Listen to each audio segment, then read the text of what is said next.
Remote viewing awareness was growing, but it wasn't until several years after RV went public that it began to receive overwhelming attention. It began with one truly terrifying prediction.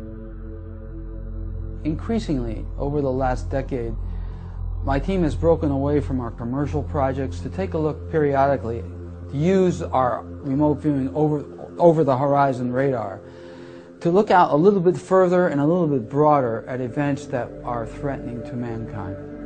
In October of 2003, what caught me particularly by surprise was an imminent event that was so mind-boggling. I had to actually stop what I was doing and restart, because it wasn't that I didn't trust my remote viewing data, it's just that I didn't want to see what I had on the paper. How much time do we have left until the kill shot is upon us? The time problem is a big bugbear. We can see an event. I used to see loosely. We can perceive big events, all of these types of big events, in the future, just like one could see a big mountain range in the future. You can see it ahead, but we don't have the parallax in terms of an analogy. We don't have the parallax vision to adjudge the distance to this big mountain. We can only guess it. That's why we had to go through this nut roll about looking at the preceding events that lead up to this huge catastrophic disaster on Earth. Preceding events, large, recognizable preceding events that lead up, that we can see, are dominoes that falling, that lead up to the beginning of this kill shot sequence. Many of these preceding events have already come to pass, including the shot across the bow, the killer crop fungus, and the Japanese disaster. So again, what I said on national radio in my country, because the Japanese would not want to scare their citizens with this knowledge, was that Japan's going to experience, and when they experience this big earthquake, this next big earthquake, Tokyo will be okay, but this reactor problem will cause at least a mini Chernobyl.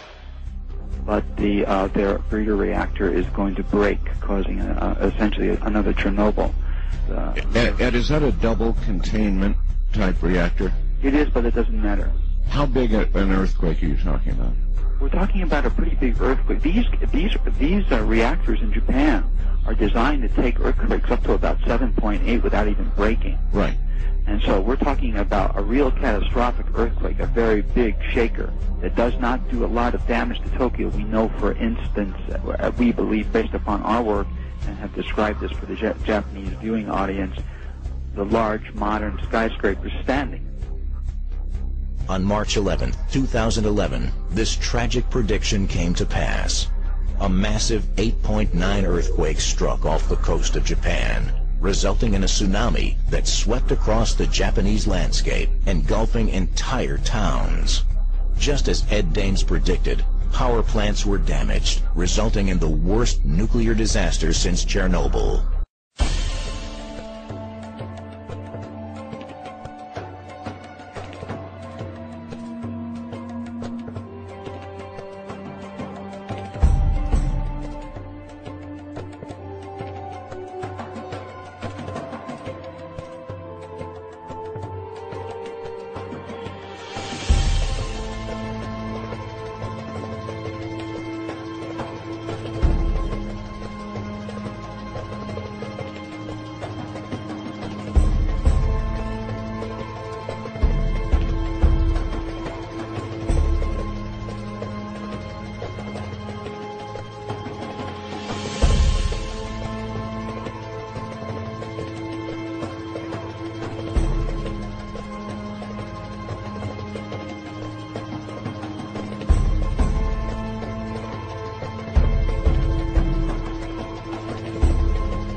One of Ed Dame's predictions, an event that he called a shot across the bow, where the solar flare wouldn't actually hit the Earth, but it would be a major wake-up call for people on Earth that this could be a problem in the future. 2 weeks after Major Dame's prediction, on November 4th, 2003, it happened. An unprecedented solar flare was recorded by SOHO satellites.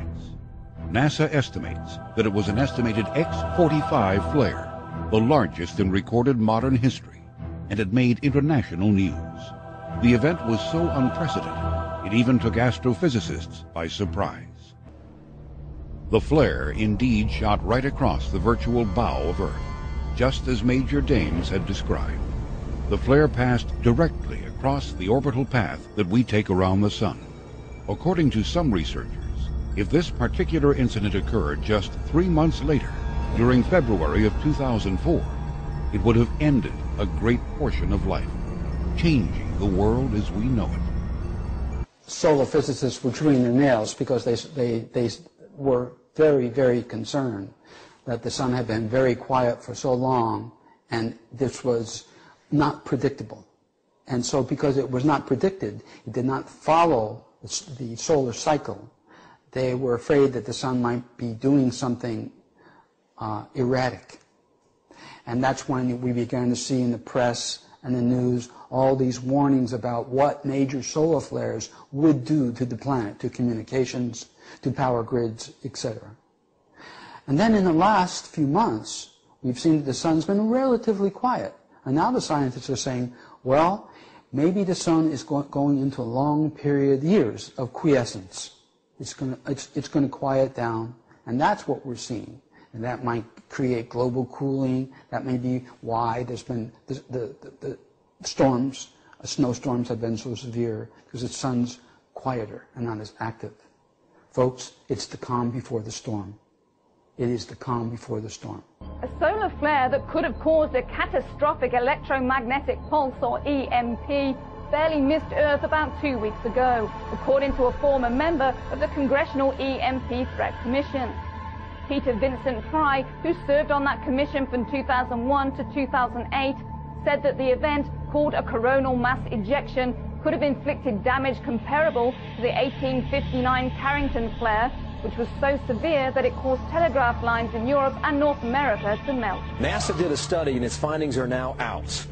We're not talking about global warming, a brand new government study on the very real destructive threat of solar storms. I want to show you New York City at night. Times Square, drove through here at 8 o'clock last night. Streets are empty, but the electric power grid would be wiped out by the current. Lights and computers, transportation, hospitals, all would go down. The study warns it would be a disaster.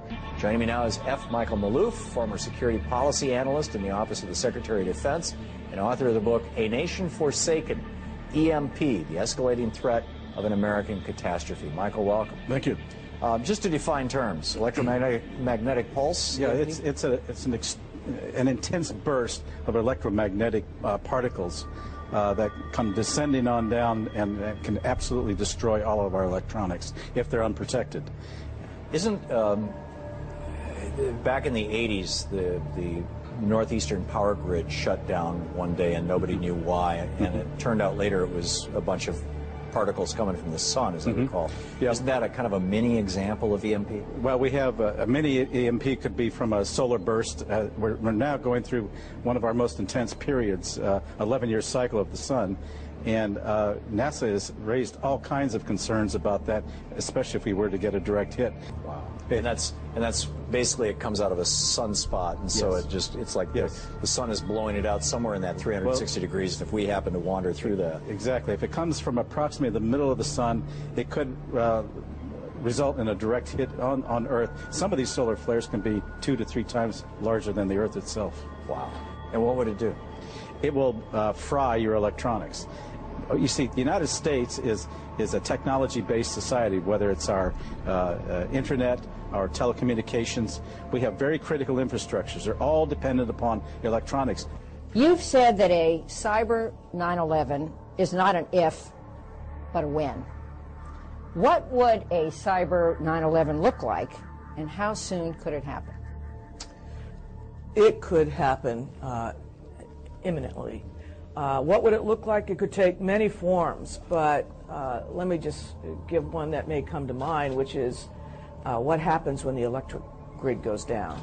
We saw that during Sandy, and you see how that impacts everything from the ability to heat homes, to the ability to pump gasoline, to the ability to have lighting at night, everything. So when we look at the nation's critical infrastructure and where it is vulnerable, one of the vulnerabilities is through the cyber and the networked cyber world that we live in. So we have been, kind of trying to get this word out. The Secretary of Defense has, I have, the Attorney General has, the Chair of the Joint Chiefs has, saying, look, we shouldn't wait till there is a 9/11 in the cyber world. There are things we can and should be doing right now that, if not prevent, would mitigate the extent of damage that could be caused.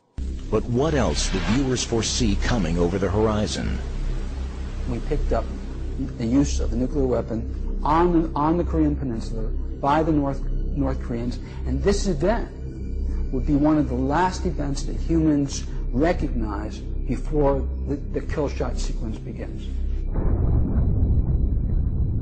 We haven't seen that yet. This prediction was revealed years ago to the public on the Coast to Coast AM radio show. At the time, the nation had zero nuclear capability, and the notion that they would use a nuclear weapon as an act of war was widely believed to be absurd. A sharp new warning of all-out war. For the first time, the mysterious and secretive nation has threatened a preemptive nuclear strike against the U.S. It comes as the UN approves tough new sanctions. Thousands upon thousands of North Koreans rallied today around a North Korean general delivering that stunning threat. A first-strike nuclear attack with a vow to engulf Washington, D.C. in a sea of fire. They're threatening a nuclear preemptive attack. Never done that before. The young North Korean dictator, despite the diversion of Dennis Rodman's visit, now lashing out against the U.S. and South Korean military exercises and today's new stiff UN sanctions. Analysts say North Korea is still years away from perfecting a nuclear weapon, but they are getting closer all the time. The threat of a preemptive strike on the United States, even if that's not possible now, is terrifying. You have to take this seriously. North Korea does not yet have a missile capable of hitting the continental U.S., but America has satellites in space, radars at sea and on the ground, designed to detect a missile launch.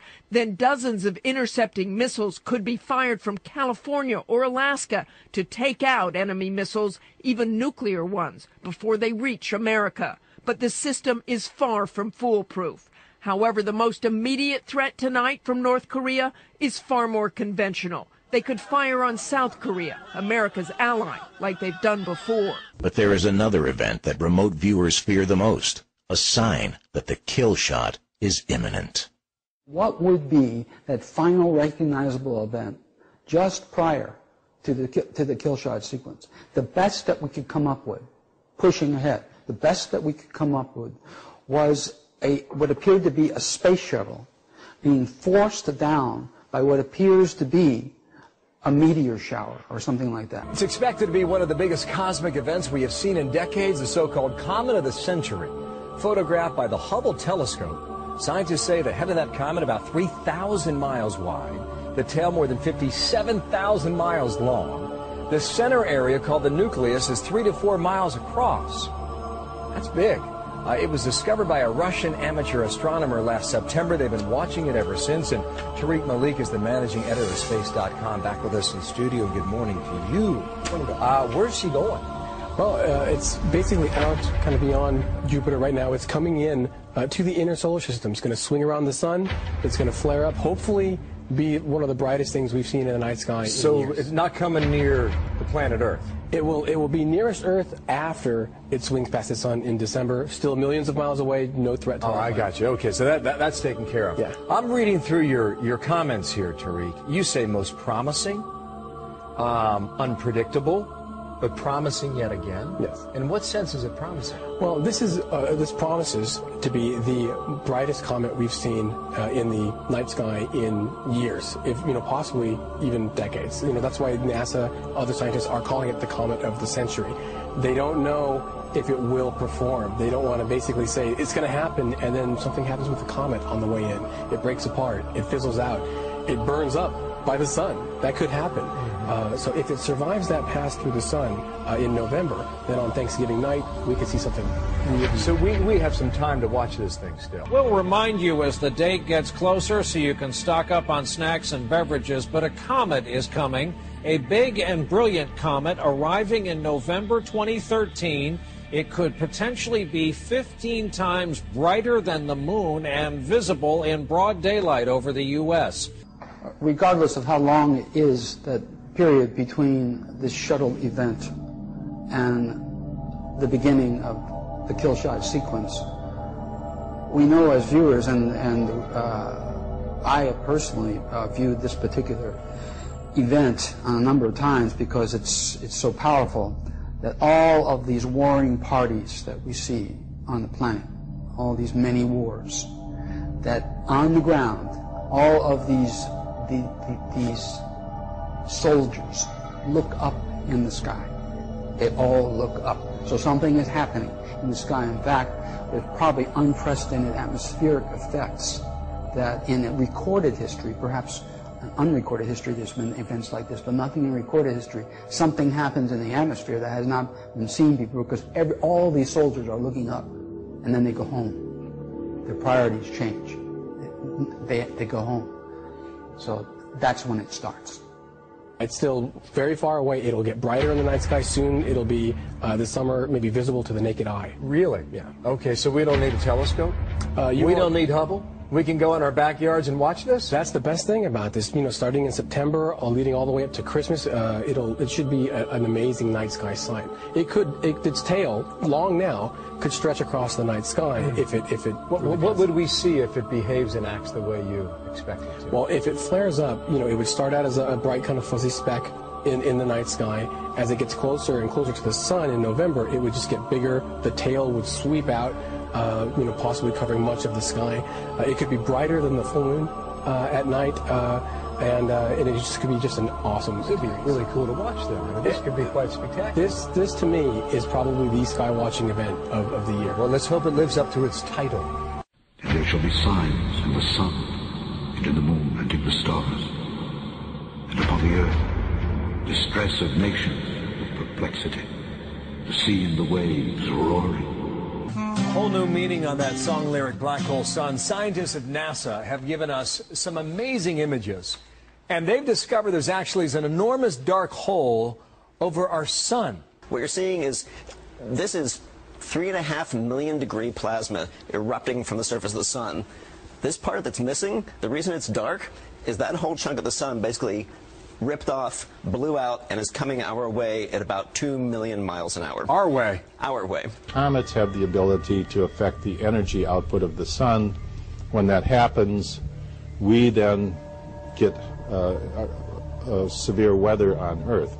So there's many aspects to the effects that these large comets can have on the solar system and on planet Earth. But the bottom line is, comets are not dirty snowballs. They are a very energetic plasma interaction of an asteroidal rocky body with the solar electric field.